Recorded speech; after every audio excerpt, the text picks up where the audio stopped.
నమస్తే welcome to 69 TV నేను సుమాంజలి ముందుగా వార్తల్లోని ముఖ్యాంశాలు తిరుచానూరులో కార్తీక బ్రహ్మోత్సవాలు హనుమంత వాహనంపై శ్రీ పద్మావతి అమ్మవారి పట్టాభి రామ అలంకార దర్శనం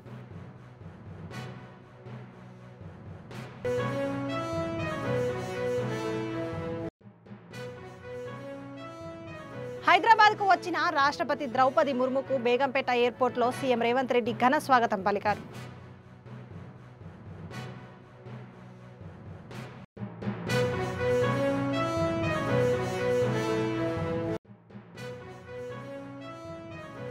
వివేక హత్య కేసులో విలన్లుగా చిత్రీకరణకి బీటెక్ రవి ఆగ్రహం, ఆది నారాయణ రెడ్డికి సవాల్.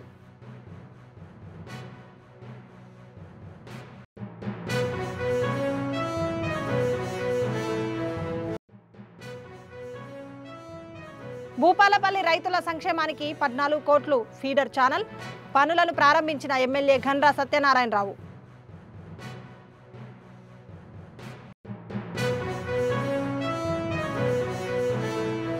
ఇక డీటెయిల్స్ లోకి వెళ్తే తిరుచానూరు శ్రీ పద్మావతి అమ్మవారి కార్తీక బ్రహ్మోత్సవాల్లో 4వ రోజైన శ్రీ పద్మావతి అమ్మవారు హనుమంత వాహనంపై శ్రీ పట్టాభరాముని అలంకారంలో భక్తులకు అభయమిచ్చారు. హనుమంతుడు శ్రీరామచంద్రునికి అనన్య భక్తుడు. త్రేతాయుగంలో శ్రీవారు రాముడిగా అవతరించారు. ఆదిలక్ష్మి సీతగా మిథిలా నగరంలో అవతరించి స్వామిని వివాహమాడింది. భూదేవి అంశ అయిన వేదవతి కలియుగంలో పద్మావతిగా అవతరించింది. తన జాడను శ్రీవారికి తెలిపిన ఆంజనేయుని కోరికను తీర్చడానికి అన్నట్టు అలుమేలు మంగ బ్రహ్మోత్సవాలలో హనుమంతుని వాహనంగా చేసుకుంది.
హైదరాబాద్ పర్యటనకు వచ్చిన రాష్ట్రపతి ద్రౌపది ముర్ముకు బేగంపేట విమానాశ్రయంలో రాష్ట్ర గవర్నర్ జిష్ణుదేవ్ వర్మ, సీఎం రేవంత్ రెడ్డి ఘన స్వాగతం పలికారు.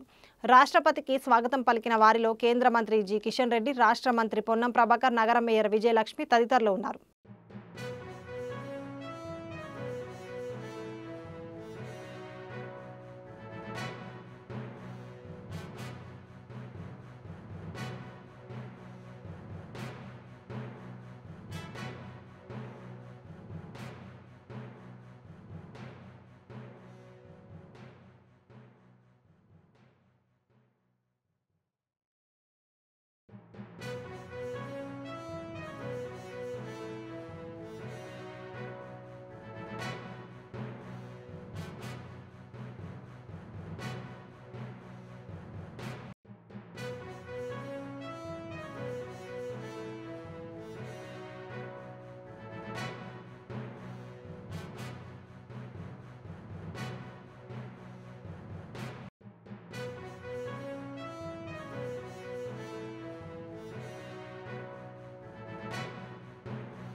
వివేక హత్య కేసులో తమను విలన్లుగా చిత్రీకరించారని బీటెక్ రవి ఆరోపించారు. సతీష్ రెడ్డి 5 సార్లు పోటీ చేసి గెలవలేదని, ఆదినారాయణ రెడ్డిని విమర్శించే అర్హత ఆయనకు లేదని అన్నారు.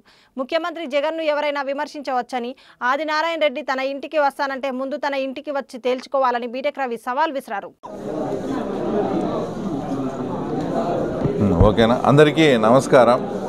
తర్వాత ముఖ్యంగా గత వారం రోజుల నుంచి కూడా ఇక్కడ పులివెందుల జమ్మలమడుగు ఎమ్మెల్యే అయినటువంటి ఆదినారాయణ రెడ్డి గురించి అవినాష్ రెడ్డి కావచ్చు, సతీష్ రెడ్డి కావచ్చు, తర్వాత మిగతా ద్వితీయ శ్రేణి నాయకులు కావచ్చు, మధ్య అది ఇది మాట్లాడుతూ ఆయన గురించి మాట్లాడుతూ ఉన్నారు.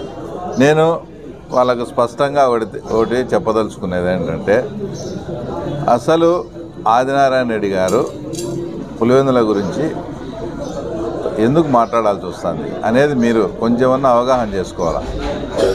ఎందుకంటే ఆయన ప్రధానమైన ఆరోపణ ఏంటంటే, నాకు ఎలాంటి సంబంధం లేదు, నాకు ఎలాంటి సంబంధం లేని దాని మీద వాళ్ళ ఇంట్లో మనిషిని వాళ్ళే చంపుకొని ఆ రోజు ఆదినారాయణ రెడ్డి కానీ బీటెక్ రవి కానీ ఏదైతే ఈరోజు అవినాష్ రెడ్డి మాట్లాడేటప్పుడు ఆయన వెనకాల ఉన్నాడో సతీష్ రెడ్డి మీద కూడా ఆ రోజు ఫస్ట్ ప్రధానంగా ఆరోపణ చేశారు. అంటే ఏ సంబంధము లేని మమ్మల్ని వివేకానంద రెడ్డి కేసులో దాని గురించి మాట్లాడి ఆ ఎలక్షన్ టైంలో అప్పుడు నేను ఎంపీగా అప్పుడు పోటీ చేసిన, ఈ వివేకానంద రెడ్డి ఎఫెక్టు వివేకానంద రెడ్డి మర్డర్ వల్లనే కూడా నాకు బాగా డ్యామేజ్ అయ్యి తర్వాత నేను ఎప్పుడూ తర్వాత ఓడిపోలేదు. ఆ తర్వాత నేను ఆ రోజు ఆ ఎన్నికల్లో ఓడిపోవాల్సి వచ్చింది. అంటే మీ ఇంట్లో మనిషిని మీరే చంపుకొని నింద మా మీద వేసి మమ్మల్ని ఇంత అన్పాపులర్ చేసి కడప జిల్లా ప్రజల దృష్టిలో మమ్మల్ని ఒక విలన్లుగా ఆ రోజు చిత్రీకరించి చేసినప్పుడు ఆటోమేటిక్గా ఇదంతా మీరు ముందు ఆయన మీద చేసినారు. కాబట్టి ఆయన ఇప్పుడు ఏదైనా కానీ పులివెందుల గురించి దాని గురించి ఏదన్నా కానీ మాట్లాడాల్సి వస్తుంది. ఇంకోటి ఏంటంటే, మాట్లాడితే ఆయన ఏదో వేరే రకంగా అన్నట్టు పులివెందులలో ప్రజలు ఆయన అనేది వైఎస్ ఇంట్లో ఉండే పుల్ల గురించి ఆయన మాట్లాడింది కానీ కామన్గా అందరి ప్రజలకు వృద్ధి ఇక్కడేదో ఒక యూనిటీ మాదిరి తీసుకొని ఆయన ఏదో పులివెందుల ప్రజలను అన్నట్టు కాదు. మీరు పులివెందుల వాళ్ళు వైఎస్ వాళ్ళు పులివెందుల పుల్లులు అంటారు కదా అని ఆయన మాట్లాడ్డాం. ఇంకో ఆయన వచ్చి సతీష్ రెడ్డి గారు ఏం మాట్లాడతారు, నువ్వేం పెద్ద పుడింగివా, మేము నువ్వేందన్నా చేస్తే అని సతీష్ రెడ్డి గారు. ఆయన పుడింగి కాకపోతే ఏమైంది, ఆయన 2004 నుంచి ఇప్పటికి ఎమ్మెల్యేగా 4 సార్లు పోటీ చేశాడు, 4 సార్లు గెలిచాడు. ఆ మాట్లాడిన వ్యక్తి సతీష్ రెడ్డి గారు 5 సార్లు పోటీ చేసి 5 సార్లు ఓడిపోయినారు. మళ్ళీ ఆయన పట్టుకొని నువ్వు పెద్ద పుడింగివా, మేము ఇక్కడ గాజులు దొరుకునేమా, ఆ తర్వాత అది ఇది ఆయన మాట్లాడతాడు. ఇప్పుడు ప్రధానంగా ఏంటంటే, ఏ సంబంధము లేని ఆదినారాయణ రెడ్డి గారి మీద నా మీద కానీ వివేకానంద రెడ్డి కేసు అనేది చేసి మమ్మల్ని ఎంత ఇబ్బంది పెట్టినారు. కాబట్టి ప్లస్ అది కాక జగన్మోహన్ రెడ్డి ఏమన్నా ఒక పులివెందుల స్థాయి లీడర్ కాదు కదా, ఆయన గతంలో ముఖ్యమంత్రిగా పనిచేసినాడు, ఆయన రాష్ట్ర స్థాయి నాయకుడు. రాష్ట్ర స్థాయి నాయకుడు అయినప్పుడు రైతును రాజుగా చూడాలన్నదే సీఎం రేవంత్ రెడ్డి ప్రభుత్వ ప్రధాన లక్ష్యమని భూపాలపల్లి ఎమ్మెల్యే గండ్ర సత్యనారాయణరావు అన్నారు. ఈ రోజు శుక్రవారం ఎమ్మెల్యే ఘనపురం మండలంలోని వివిధ గ్రామాల్లో పర్యటించారు. బుద్దారం గ్రామంలో 14 కోట్లతో రామప్ప చెరువు నుండి వంగపల్లి వాణి చెరువుకు పూర్తయిన ఫీడర్ ఛానల్ పనులను ప్రారంభించారు. అనంతరం ఎమ్మెల్యే నీటిని గేట్ వాల్వ్ తిప్పి దిగువకు వదిలారు. గత 10 సంవత్సరాల నుంచి ప్రతిపాదనలు పంపిన అది మంజూరీ కొరకు ఎన్నికల ముందు కొంత భాగంలో వచ్చిన అది నిరుపయోగంగా ఉండేది, మళ్ళీ దాన్ని క్యాన్సిలేషన్ చేయడం, ఆ క్యాన్సిలేషన్ అయినటువంటి వర్క్ ఎట్టి పరిస్థితుల్లో ప్రసాద్ గారు కానీ గ్రామస్తులు శెగ్గంపల్లి, గడ్డిగానిపల్లి, అదేవిధంగా కాసింపల్లి గ్రామ ప్రజలు ఈ చెక్ డ్యామ్ కంపల్సరీ అవసరం. ఈ చెక్ డ్యామ్ ద్వారా కాసింపల్లి పెద్ద చెరువుకు లిఫ్ట్ ద్వారా ఆ చెరువుకు నీళ్లు పోతే ఈ ప్రాంతంలో ఉన్నటువంటి భూములన్నీ కూడా నీళ్ల సమస్య లేకుండా అవుతుందని చెప్పడంతో గౌరవ ముఖ్యమంత్రి రేవంత్ రెడ్డి గారికి, ఇరిగేషన్ మంత్రివర్యులు ఉత్తమ్ కుమార్ రెడ్డి గారికి ఇద్దరింటబడి ఆ ఫైల్ను కూడా ప్రసాద్ గారు డిఈగా ఉన్నా మీరు ఫాలో అప్ చేసి ఎప్పటికప్పుడు నాకు దాన్ని సెక్రటరీ పంపి జీవన్ పాటిల్ ప్రిన్సిపల్ సెక్రటరీ, రాహుల్ భోజా దగ్గర ప్రిన్సిపల్ సెక్రటరీ దగ్గర వెంటబడి మంత్రితో ఫైల్ అప్రూవ్ చేసి ముఖ్యమంత్రి సంతకం పెట్టించి ఎట్టి పరిస్థితులలో ఈ ప్రాంతంలో ఈ చెక్ డ్యాం నిర్మాణం జరగాలి. దీన్ని మళ్ళీ కూడా ఈ ప్రాంత ప్రజలు కోరుతున్నారు లిఫ్ట్, అది 10 కోట్ల 8 కోట్ల ఎంతైనా కూడా ఇప్పుడే ఈ గారిని ఎస్టిమేట్ చేయమని కోరుతున్నాం. వాటర్ తీసుకొచ్చాం సార్ దాదాపుగా 421 MCF పడుతుంది. దాంతో మనకి 30 ఫీట్ వాటర్ ఇప్పుడు నిండుకుండా లెక్క ఉంది. మన గన్పూర్ 5 ఫీట్ల వాటర్ పడుతుంది. అవును సార్, 5 ఫీట్లు అంటే దాదాపు 420. అన్న మళ్ళీ ఒకసారి సరే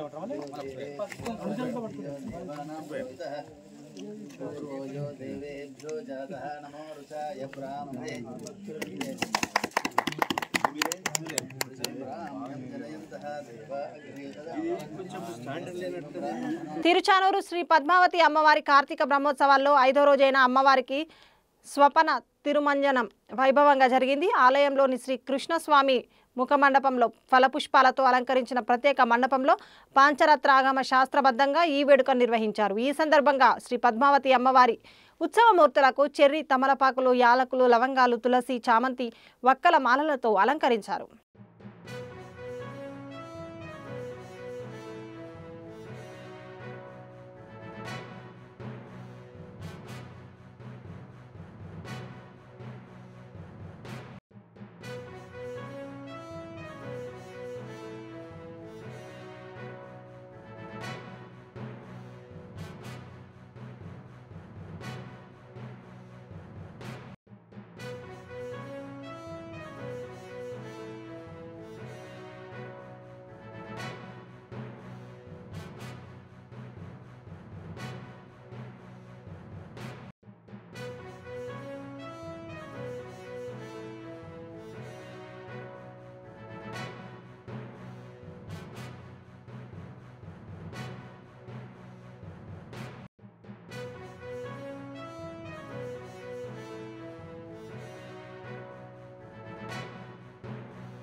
లక్నాపూర్ ప్రాజెక్టులో బోటింగ్ ప్రారంభించిన స్థానిక MLA doctor T Rammohan Reddy ఈరోజు పరిగి నియోజకవర్గంలో లక్నాపూర్ ప్రాజెక్ట్ ఇప్పుడు మనం చూస్తున్నదంతా కూడా లక్నాపూర్ ప్రాజెక్ట్.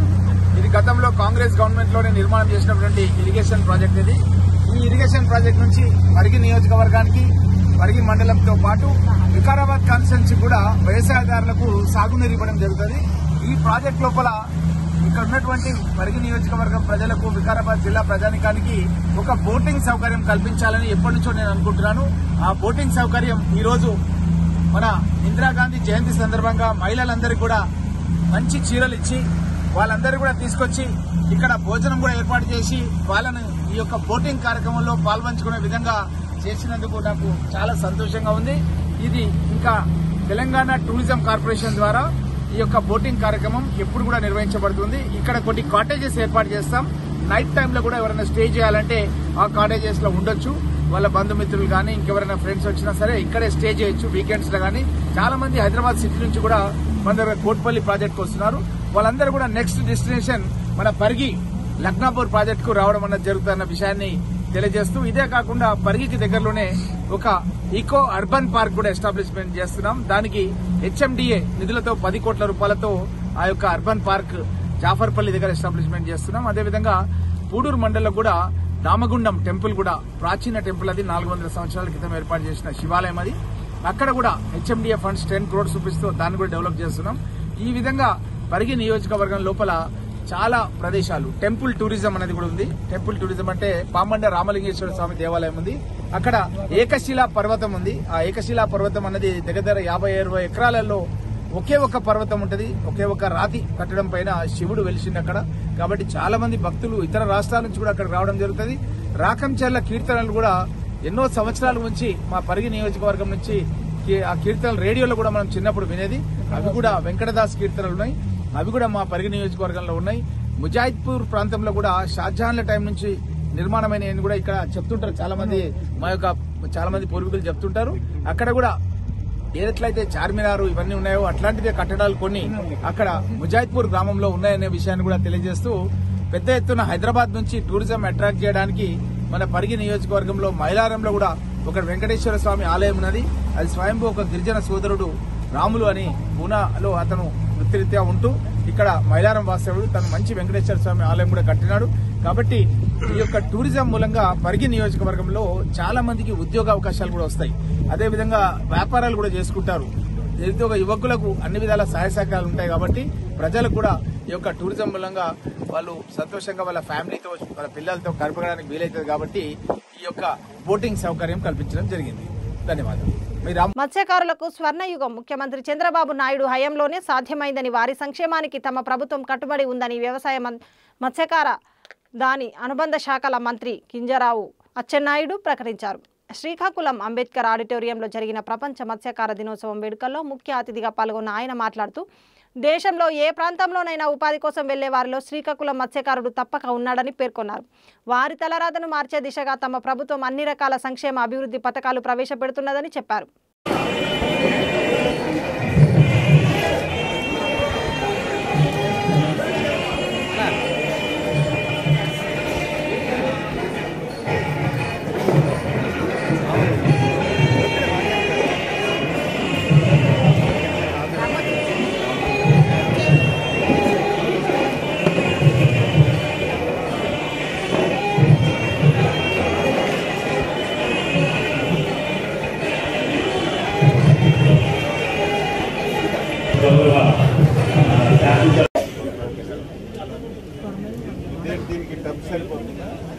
ఇది సార్ మామూలుగా టబ్బు ఇలా ఉంటుంది సార్. ఇక్కడ ప్లేస్ ఎక్కువ ఆక్యుపై చేస్తుందని ఇందులో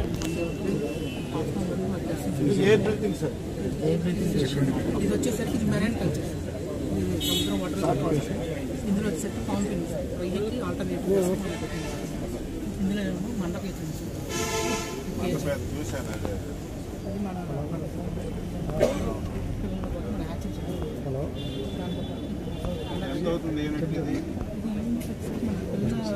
గ్రామం నుంచి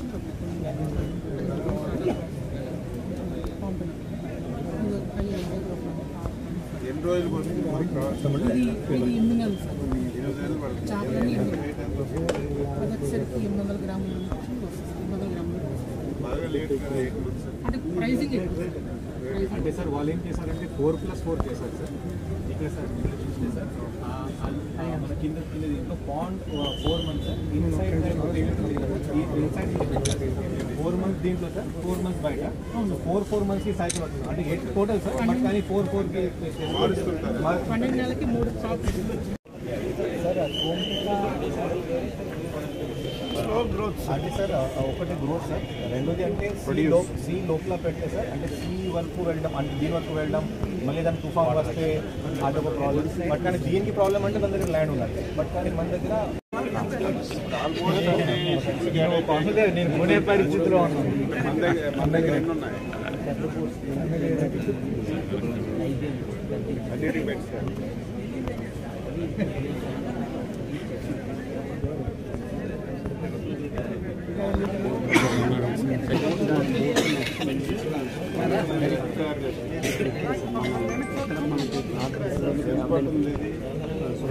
మన గదల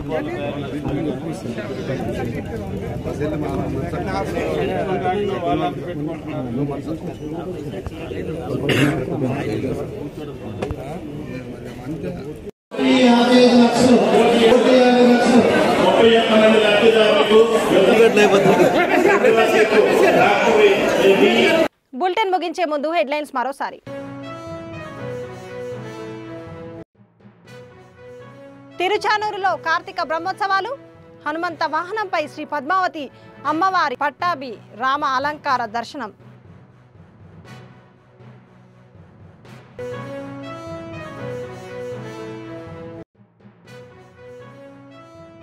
హైదరాబాద్కు వచ్చిన రాష్ట్రపతి ద్రౌపది ముర్ముకు బేగంపేట ఎయిర్పోర్ట్లో సీఎం రేవంత్ రెడ్డి ఘన స్వాగతం పలికారు.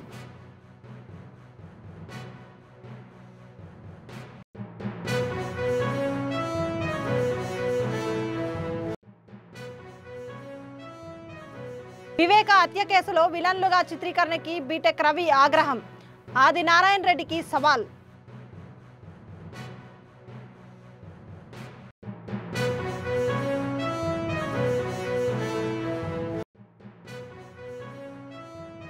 భూపాలపల్లి రైతుల సంక్షేమానికి 14 కోట్లు ఫీడర్ ఛానల్, పనులను ప్రారంభించిన ఎమ్మెల్యే ఘండ్రా సత్యనారాయణరావు.